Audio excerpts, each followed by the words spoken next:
Welcome to Al Taiba tower, Mumbra का सबसे best spot, जहां आपको मिलेगी मॉडर्न लिविंग और बिजनेस का एक जबरदस्त चांस। ये अपॉर्चुनिटी सिर्फ रहने तक लिमिटेड नहीं है। अल तैयबा टावर में है मुंब्रा का पहला लीगल शॉपिंग सेंटर, जो सीधे गुलाब पार्क मार्केट के बगल में है। इसका ग्रैंड लुक और हाई क्वालिटी ग्लास फसाड इसे प्रीमियम शॉप्स के लिए एक गोल्डन चांस बनाता है। A perfect investment. ध्यान रखिए, residential flats available only for 100 elite customers. ये सिर्फ एक फ्लैट नहीं, ये है आपके लिए हाई क्वालिटी स्ट्रक्चर, जहां मिलेगी नेचुरल लाइट और काफी स्पेस। कनेक्टिविटी की बात करें तो क्वीन मैरी स्कूल और रहमानिया हॉस्पिटल सिर्फ 30 सेकेंड्स अवे है। स्कूल और हॉस्पिटल सब कुछ बिल्कुल पास है। यहाँ मिलेगी 24/7 CCTV सिक्योरिटी और एम्पल कार पार्किंग। तो इंतजार कैसा? अपने सिक्योर फ्यूचर, कंफर्टेबल लाइफस्टाइल और स्मार्ट इन्वेस्टमेंट के लिए चूज अल तैयबा टावर। आपकी नई लाइफ यहीं से शुरू होती है। ज्यादा डिटेल्स के लिए हमारी वेबसाइट देखिए या अभी कॉल कीजिए।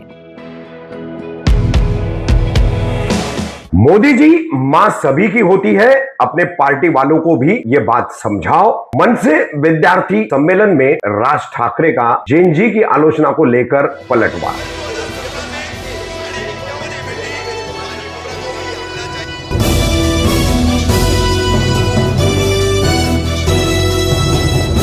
मैं रफीक कामदार हिंदुस्तानी रिपोर्टर में आपका स्वागत है। नीट पेपर लीक कांड के बाद जंतर मंतर पर देश के छात्रों युवाओं द्वारा किया गया विरोध प्रदर्शन, शिक्षा मंत्री के इस्तीफे की मांग, और उस दौरान देश के प्रधानमंत्री नरेंद्र मोदी इनके खिलाफ देश के युवाओं का जो गुस्सा निकला है, उसमें जो भाषा इस्तेमाल की गई, जिसमें गालियां भी दी गई है, उसको लेकर के भी पीएम मोदी का एक इंस्टाग्राम पर वीडियो आया। पीएम मोदी ने इंस्टाग्राम पर अपना रील्स डालने का सिलसिला शुरू किया तो अपनी भाषा भी बदली है। मित्रों, भाइयों, बहनों की जगह अब हेलो फ्रेंड्स पर आए हैं। बहरहाल, तो अब इस तरह की भाषा ये एक सभ्य समाज को तो कतई मंजूर नहीं होगी और कोई भी अच्छी सोच समझ व्यवहार रखने वाला व्यक्ति इसको स्वीकार नहीं करेगा। तो इस पर क्या बोले हैं महाराष्ट्र नवनिर्माण सेना के प्रमुख राज ठाकरे। 1 अगस्त को मुंबई में मन से विद्यार्थी संगठन का सम्मेलन हुआ। इस सम्मेलन में आए हुए तमाम विद्यार्थियों को, स्टूडेंट्स को और पार्टी के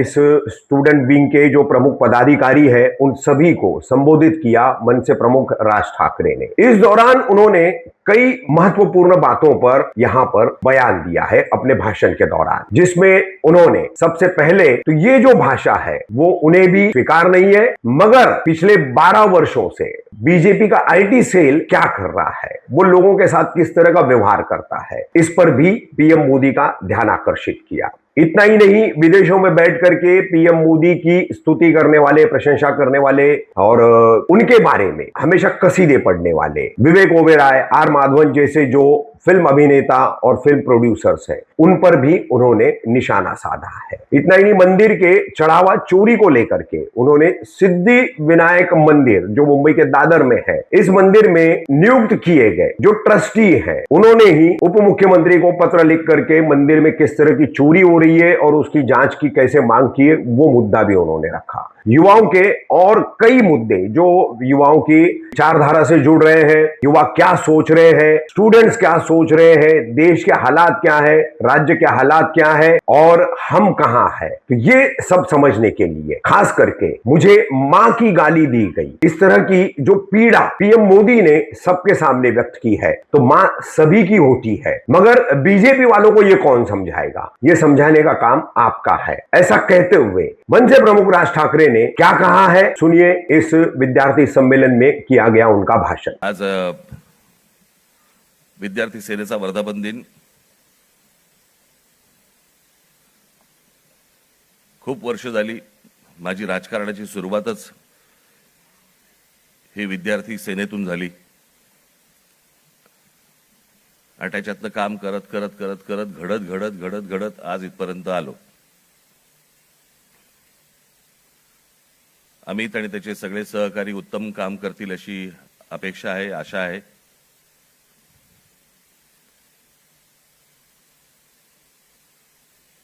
आणि या सदस्य नोंदणीला देखील भरघोस प्रतिसाद मिळेल अशी मी अपेक्षा करतो।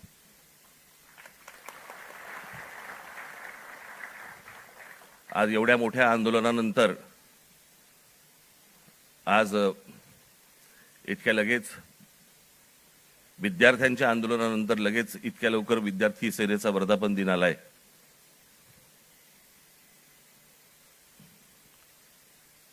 हे विद्यार्थ्यांचं आंदोलन का झालं, कशासाठी झालं हे आपण बोलूच.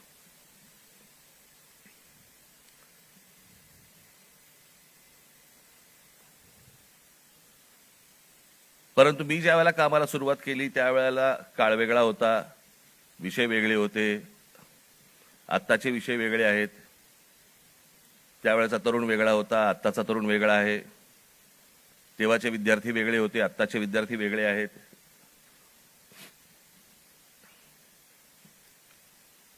आम्ही जो काळ पाहिला तो टेलिग्राम पासून ते इंस्टाग्राम पर्यंत पाहिला.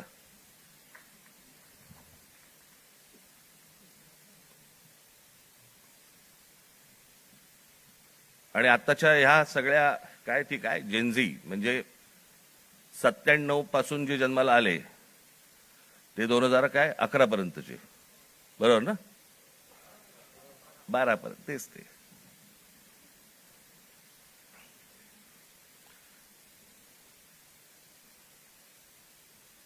या मुलांचं म्हणणं काय, या मुलांना काय हवंय?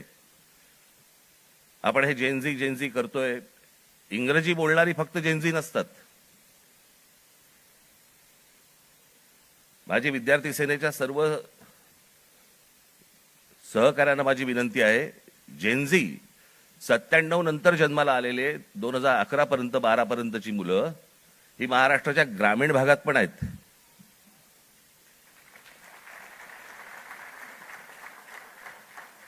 मुंबई, पुण्याचे, दिल्लीचे फक्त जेनझी नसतात किंवा नाहीत.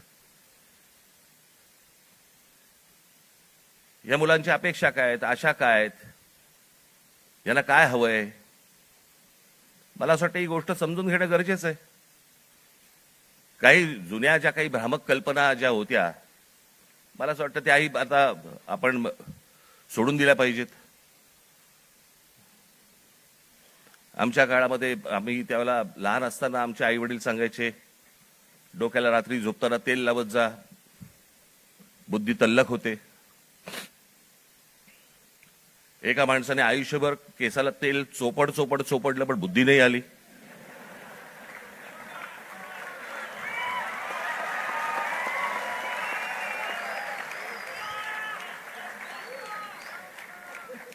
प्रत्येक केस स्वतंत्र उमेदवारासारखा उभा असतो.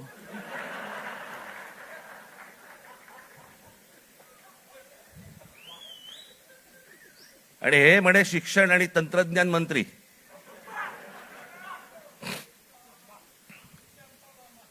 काय बोलतोय आपण, काय चाललंय, जग कुठे चाललंय, आपण काय बोलतो? आपण शिक्षण आणि तंत्रज्ञान त्याचा महाराष्ट्राचा मंत्री दगडावरच्या फुटप्रिंट्स, त्यांना फिंगरप्रिंट्स म्हणायच्या होत्या,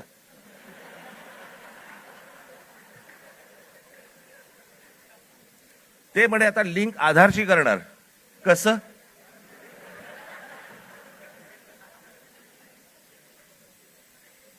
मला चंद्रकांत पाटलांच्या मेंदूवरचे मला फिंगरप्रिंट्स बघायचे आहेत.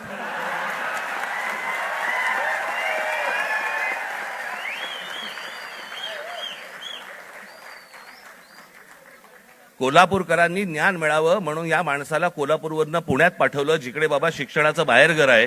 तिथेही काही नाही झालं. आता असे शिक्षण मंत्री म्हटल्यानंतर जेनझींचा पारा सणकणार की नाही सणकणार, चढणार की नाही चढणार? की ही अशी माणसं आमच्या नशिबी आणून तुम्ही ठेवली आहेत. आत्ताच मी एक पंतप्रधानांचं आत्ता आलेलं काहीतरी एक निवेदन आत्ता मी पाहून आलो.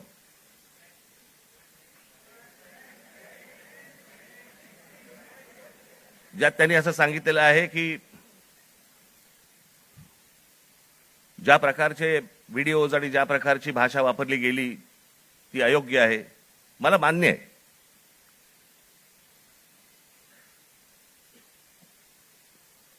कोणाच्याही बाबतीमध्ये अशा प्रकारची खालच्या थरातली भाषा ही वापरली जाऊ नये, हे मला 100% मला मान्य आहे पंतप्रधानांचं. मला पंतप्रधानांना फक्त एवढंच सांगायचंय, हे तुमच्या पक्षातल्या लोकांना पण सांगा.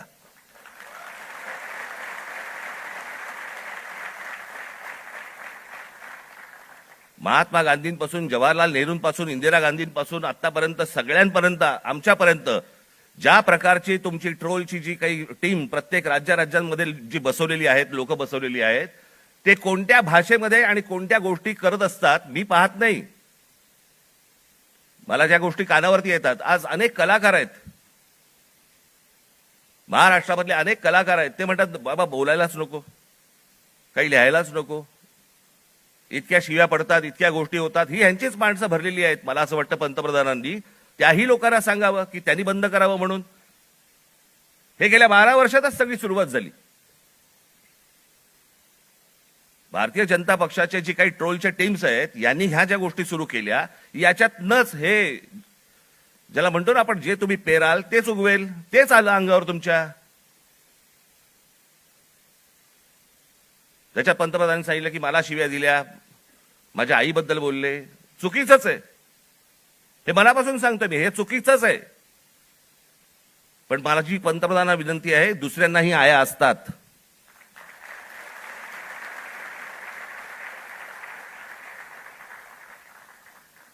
हे तुम्ही पक्षातल्या, तुमच्या पक्षातल्या लोकांना देखील हे सांगितलं पाहिजे की तुम्ही मर्यादा पाळल्या पाहिजेत.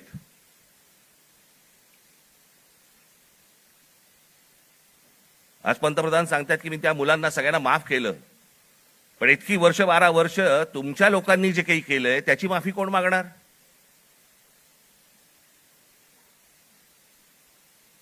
जे विद्यार्थी तरुण तिकडे जंतर मंतरला बसले होते, त्यांची डोकी फोडली, ज्यांना लाठी मारले, लाठ्या काठ्या मारल्या, त्याचे आदेश देणारे जे लोक होते ते कधी माफी मागणार?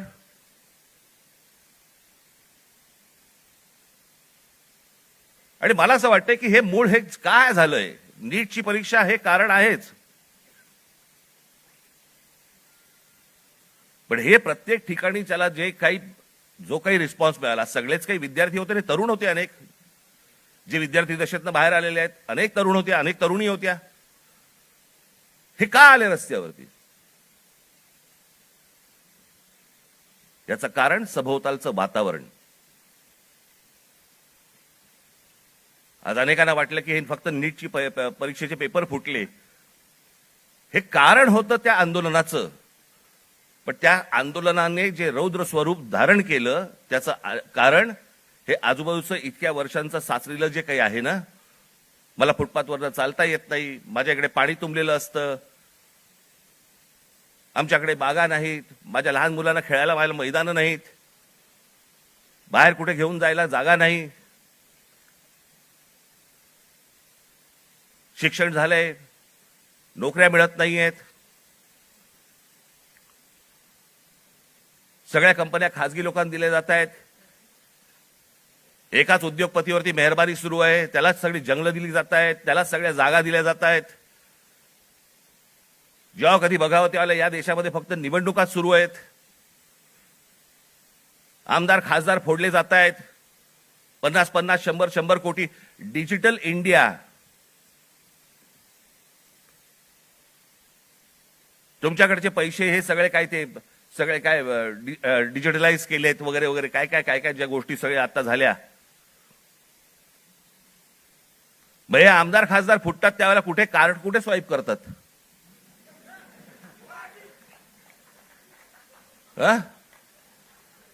उलटा कार्ड स्वाईप.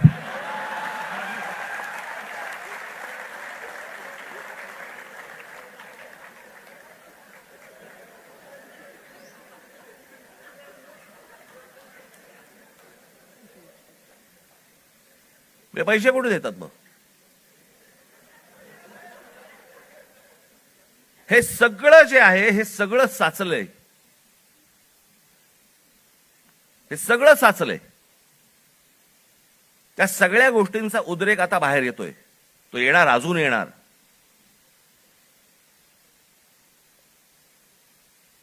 हा विषय कोणाला तरी सत्तेवरनं खाली खेचणं आणि कोणाला तरी सत्तेवरती आणणं हा एवढ्यापुरता मामूली विषय नाहीये, हा देशाचा विषय आहे.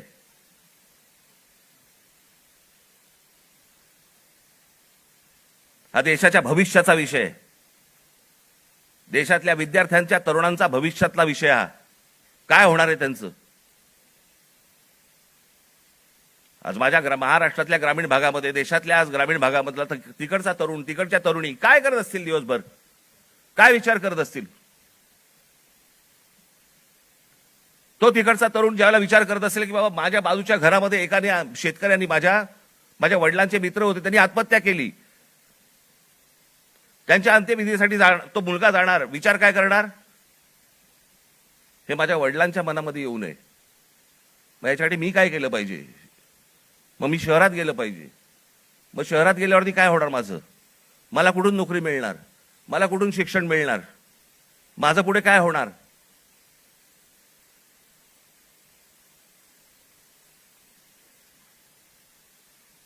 आज शहरांची परिस्थिती बघा. या सरकारने येऊन सांगितलं होतं आम्ही स्मार्ट सिटी करणार. कुठे आहेत त्या स्मार्ट सिटीज? आमच्याकडे रस्ते, पूल, जे काय ब्रिजेस जे काय बांधले जात आहेत, आपण त्याला विकास म्हणतोय. आपली शहरं ही राहण्यायोग्य आहेत का? इथपासून सगळी सुरुवात आहे ना. जर शहरातल्या लोकांना राहायला जर समजा त्रास होत असेल तर महाराष्ट्रातल्या, देशातल्या ग्रामीण भागामधनं जी लोक शहरामध्ये येत आहेत, कुठे राहणार आहेत? काय होणार या शहरांचं?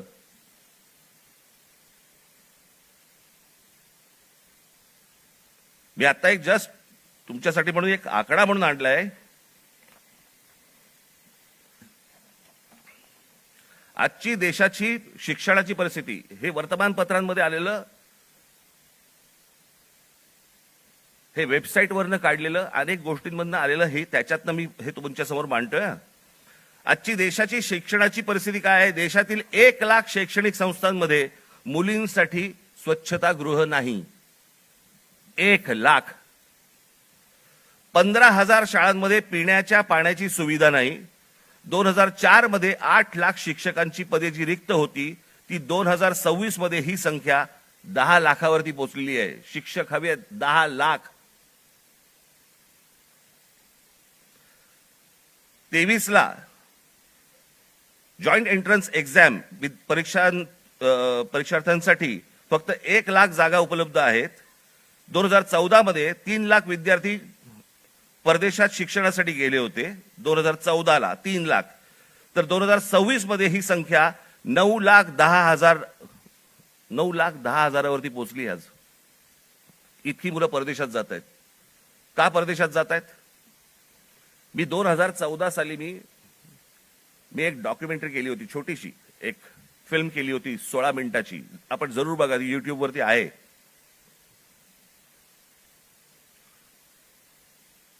त्याच्यामध्ये मी म्हटलं होतं की शिक्षण इथे पण मिळू शकतं, नोकरी कदाचित इथेही मिळू शकते. ही मुलं परदेशात का जात आहेत? ही सगळी मुलं परदेशात जात आहेत याचं कारण सभोवतालचं वातावरण. मी माझ्या घरातनं बाहेर पडल्यावरती मला आनंद मिळाला पाहिजे की मी काय शहरामध्ये राहतोय, काय सुंदर रस्ते आहेत, काय चांगले फुटपाथ आहेत, काय चांगल्या बागा आहेत, काय चांगली मैदान आहेत, स्पोर्ट्स कॉम्प्लेक्स आहे. मला प्रत्येक गोष्टीला वाव आहे. मग आमच्याकडे ही गोष्ट का नाहीये? आज कित्येक चित्रकार, कित्येक खेळाडू आज आमच्या ग्रामीण भागामध्ये आहेत, वावच नाही. काय करायचं पुढे माहिती नाही, कोणाला भेटायचं कल्पना नाही. हे जे सगळं साचलंय ना, हे साचलेलं सगळं बाहेर येतंय. नीटचे पेपर फुटण्याचा राग आहेच, पण हे जे बाकीचं जे साचून ठेवलेलं आहे ना, त्याचं काय करणार आहात? -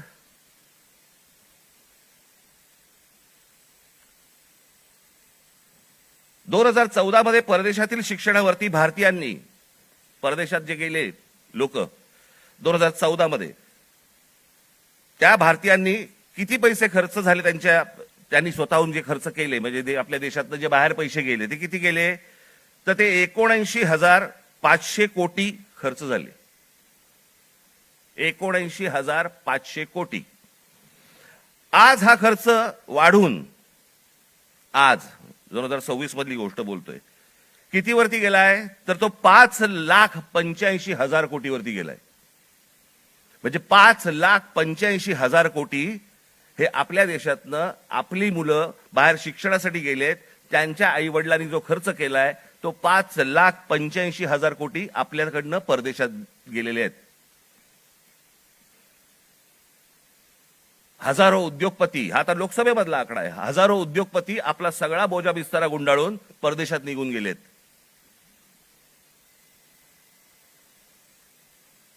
अहो एवढं कशाला? ज्यांनी मोदींवरती चित्रपट काढला होता, नरेंद्र मोदींवरती चित्रपट, आणि ज्याच्यामध्ये नरेंद्र मोदींची ज्यांनी भूमिका केली होती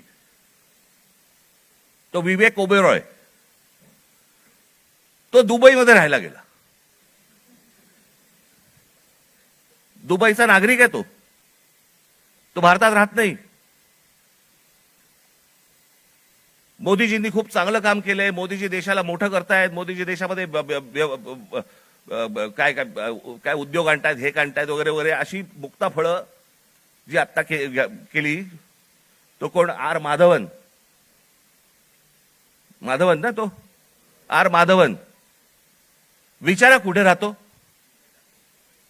हा आर माधवन? दुबईमध्ये स्थायिक झालेला आहे.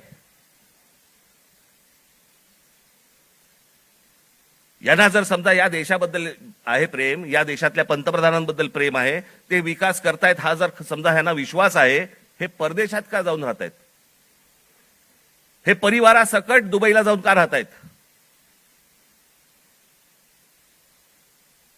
इथे येणार, स्पॉन्सर फिल्म मध्ये काम करणार, गव्हर्नमेंट स्पॉन्सर्ड फिल्म मध्ये, ते धुरंधर बिरंदर, आणि मग इथून करून जाणार परत दुबईला. देशात खूप चांगलं चाललेलं आहे, मी चाललो दुबईला. ही माणसं दुबईला जात आहेत. या मुलांचं काय घेऊन बसलोय आपण?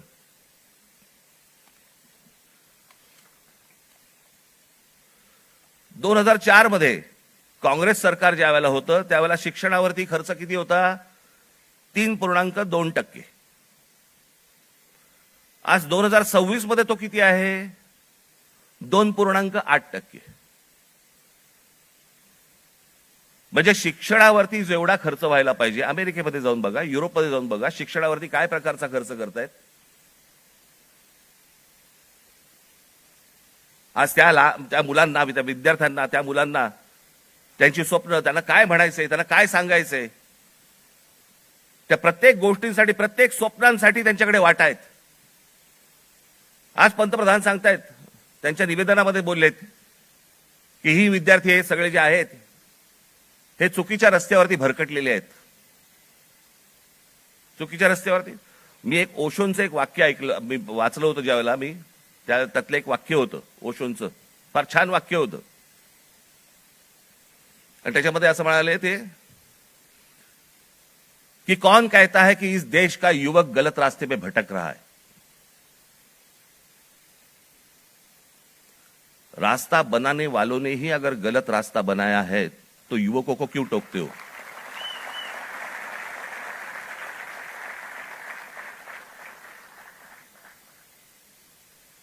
ते चुकीच्या रस्त्यावरती नाही आहेत. त्यांच्या आशा, अपेक्षा, महत्वाकांक्षा या सगळ्या मारल्या जात आहेत.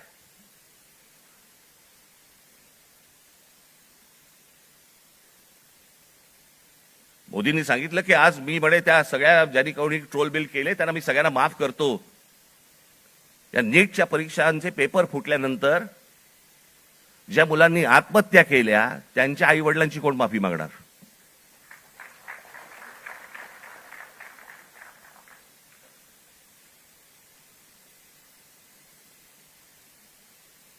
हा देश नीट समजून घेतला पाहिजे.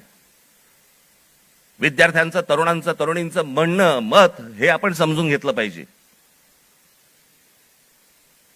आज तो विद्यार्थी ज्या वेळेला तो हवालदिल ज्या वेळेला होतो त्या हवालदिलपणामध्ये तो जातो कुठे? मग देवाकडे प्रार्थना करायची, मला नोकरी लागू देत, मला काम मिळू देत, मला पैसे मिळू देत, नोकरी लागल्यावर माझं लग्न होऊ देत. त्याची स्वप्न असतात. मग तो विचार करतो की बाबा देवळात जाऊ, आपण देवासमोर नतमस्तक होऊ. त्याच्या लक्षात येतं अरे त्या देवळातच चोऱ्या व्हायला लागल्यात.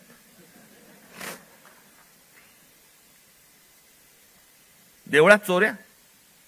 राम मंदिरासारखं इतकं भावनिक दृष्ट्या महत्वाचं असलेलं एक राम मंदिर उभं राहतं आणि त्या राम मंदिरामध्ये 1400 कोटी, आता नुसता जस्ट आकडा आलेला आहे, 1400 कोटी रुपयांची चोरी होते.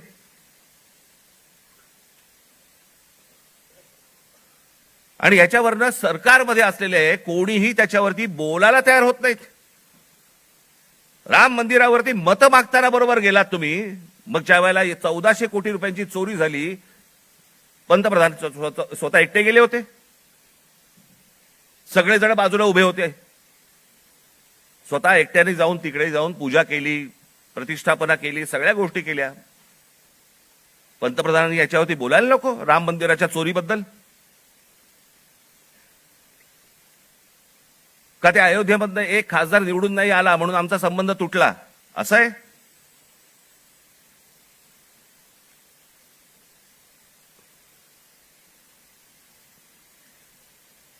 आज तो हवालदिल झालेला जो तरुण आहे तो या सगळ्या मंदिरांचा रस्ते पकडतोय. धर्मांध बनवू नका त्या तरुणाला, शिक्षणाच्या वाटेवरती लावा. नुसतं जय श्रीराम बोलून होणार काही नाहीये. आज अनेक गोरक्षक गाड्या पकडतायत, गायी पकडतायत, सगळ्या पकडतायत. आणि हेच आमचेच पंतप्रधान ऑस्ट्रेलियामध्ये जाऊन सांगतायत की बीफ एक्सपोर्ट मध्ये भारत हा 1 नंबरचा देश आहे. बीफ एक्सपोर्ट मध्ये ते कापल्याशिवाय होणार आहे का एक्सपोर्ट मध्ये आपण 1 नंबरचे? मग त्या गोरक्षकांचं काय करायचं? आपण करतोय काय? देश चाललाय कुठे? देश काय विचार करतोय? काय कशाचा कशाला ताळमेळ नाही. बस दिसली जमीन की दे अदानीला, दिसलं जंगल की दे अदानीला. आम्ही काही ह्या सगळ्या गोष्टींचे काय फक्त टीका करण्यासाठी हा विषय नाही आहे. मला असं वाटतं ही गोष्ट परिस्थिती समजून घेणं गरजेचं आहे. या देशामध्ये काय सुरू आहे आणि काय घडतंय. मी आज अजून एक गोष्ट तुमच्या समोर आणणार आहे. माझे पत्रकार बांधव इथे आलेले असतील, तुम्ही विचार करा. आपण जातो, श्रद्धेने जातो, मंदिरात जातो, आपण काही दानपेटीमध्ये टाकतो, ज्याच्यावरती या देशाच्या सगळ्या मंदिरांमध्ये लाखो कोटी रुपये जमा होतात. काय होतात त्याचं, काय होतं काय नाही माहित नाही. त्याचे ट्रस्ट असतात, त्याचे ट्रस्टी असतात सगळे. मग त्याच्यातनं आपल्याला कळतं चोऱ्या होत आहेत. आता हे प्रकरण घ्या. पत्र आहे प्रति माननीय श्री एकनाथ शिंदे साहेब, उपमुख्यमंत्री महाराष्ट्र राज्य. विषय सिद्धिविनायक मंदिर न्यास मधील दानपेटीतील चोरीबाबत वरिष्ठ पातळीवरती चौकशी करण्याबाबत. जिथे आपण श्रद्धेने जातो, जिथे दानपेटीमध्ये आपल्याकडे भाविक जातात आणि पैसे टाकतात,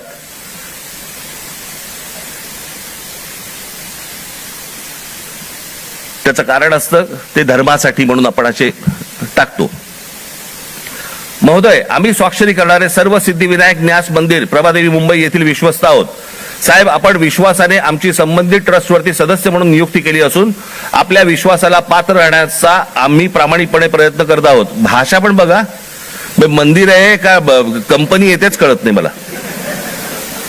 त्यामुळे मंदिरात गेल्या 1.5 वर्षाच्या कालावधीत विविध उपाययोजना राबविताना मंदिराची मिळकत 35% जादा वाढविण्यात आम्ही काही प्रमाणात यशस्वी झालो आहोत. मिळकत तुम्ही कसे यशस्वी झालात? असो महोदय, विश्वस्तांच्या सतर्कतेमुळे मंदिरातल्या दानपेटीतून पैसे चोरणारे कर्मचारी पकडले गेलेले आहेत. हे कर्मचारी पकडण्यापूर्वी दर बुधवारी मंदिरातल्या दानपेटीतील रकमेची मोजदाद ही 50 लाख रुपयाच्या आत होती. मात्र हे कर्मचारी पकडल्यानंतर गेले 3 आठवड्याची दानपेटी रक्कम ही 1.5 कोटी रुपयांच्या घरात पोहोचली आहे. याचाच अर्थ यापूर्वी दर आठवड्याला दानपेटीतील जमा होणाऱ्या काही रकमेतील काही रक्कम ही लंपास होत होती. त्यामुळे दरवर्षी सुमारे 18 कोटी रुपयांचे मंदिराचे नुकसान होत होते. याचे धागेदोरे वरिष्ठ पातळीवर आहेत असा आमचा ठाम संशय आहे. साहेब, या प्रकरणाची आपण गंभीर दखल घेऊन शासकीय पातळीवरती संबंधित प्रशासनातील वरिष्ठ अधिकाऱ्यांची चौकशी लावावी अशी आमची आपणास विनंती आहे. विश्वस्त मंडळ सिद्धिविनायक गणपती मंदिर न्यास, प्रभादेवी मुंबई. राहुल हे सह्या केले आहेत. राहुल लोंढे, भास्कर शेट्टी, महेश मुदलियार, जितेंद्र राऊत, मीना कांबळी, मनीषा तुपे, गोपाळ दळवी, सुदर्शन सांगळे हे त्यांचं पत्र आहे.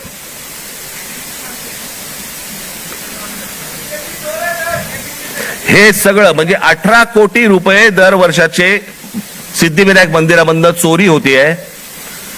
आपण भाबडेपणाने भाविकपणे आपण तिकडे जातोय, दानपेटीमध्ये आपण पण टाकतोय. हे असल्या चोऱ्या होत आहेत.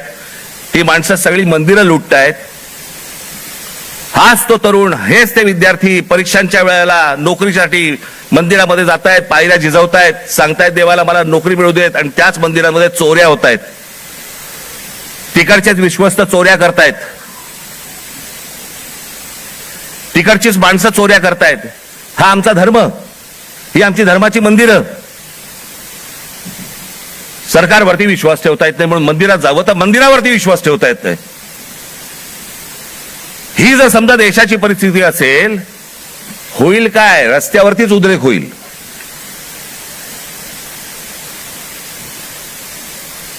राजकारण सोडून द्या बाजूला. मला असं वाटतं या सगळ्या गोष्टींचा सामूहिक देशाचा म्हणून, राज्याचा म्हणून आपण विचार करणं गरजेचं आहे सर्वांनी मिळून. निवडणुका येतील त्यावेळेला विचार करू वेगळा. पण आज काय परिस्थिती आहे? हे का झालं? कशामुळे झालं? हा उद्रेक का झाला? मला असं वाटतं ह्या गोष्टी समजून घ्यायला नको. अनेक बारीक बारीक बारीक बारीक त्याला लेयर्स आहेत, पापुत्रे आहेत. ते पापुत्रे चढत चढत चढत चढत त्याची वडी झालेली आहे. मला असं वाटतं ही गोष्ट सरकारने समजून घेणं गरजेचं आहे. आज मनातल्या तरुणांच्या, विद्यार्थ्यांच्या आशा, आकांक्षा, महत्वाकांक्षा या मला असं वाटतं विद्यार्थी सेनेने समजून घेणं गरजेचं आहे. नोंदणी होत राहील, पण त्यांची ते काय विचार करतायत मला असं वाटतं हे पाहणं गरजेचं आहे. याच्यामध्ये जर बदल झाला नाही, मी हीच गोष्ट एकदा मागे जेव्हा नीटचा पेपर फुटला होता 2016 साली, त्यावेळी मी पंतप्रधानांना फोन केला होता आणि त्यांना मी सांगितलं होतं की म्हटलं हे तुम्ही स्वतः ह्याच्यामध्ये जातीने लक्ष घाला या प्रकरणामध्ये. म्हटलं देशातले शेतकरी आत्महत्या करतायत, हे मी 2016ला सांगितलं होतं. म्हटलं उद्या हे विद्यार्थी आत्महत्या करतील, आणि आज तेच घडलं. 21 विद्यार्थ्यांनी आत्महत्या केली.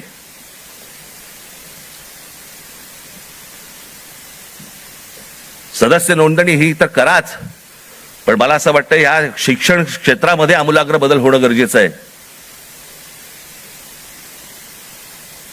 त्याच्यासाठी विचारवंतांची गरज आहे. जे विचारवंत या देशामध्ये आहेत त्यांना बोलवणं गरजेचं आहे. त्यांची आणि या मुलांची सांगड घालून देणं गरजेचं आहे. यांची स्वप्न आणि त्या स्वप्नांना कसा आकार देता येईल याच्यासाठी म्हणून जे तज्ञ या देशामधले आहेत त्यांना बोलवणं गरजेचं आहे. त्या मुलांना समजून घेणं गरजेचं आहे. मला असं वाटतं एवढीच अपेक्षा माझी आज या दिवशी मी व्यक्त करतोय. आज या विद्यार्थी सेनेच्या मुलांनी, सर्वात तरुणींनी या महाराष्ट्रातल्या विद्यार्थ्यांची अपेक्षा, आशा, आकांक्षा या समजून घ्याव्यात आणि त्याला आकार देण्याचा मला असं वाटतं जास्तीत जास्त प्रयत्न करावा. भविष्यातल्या तुमच्या सगळ्या वाटचालीसाठी माझ्याकडनं मनपूर्वक तुम्हाला सर्वांना शुभेच्छा देतो आणि आपणा सर्वांची विरजा घेतो. धन्यवाद. जय हिंद, जय महाराष्ट्र.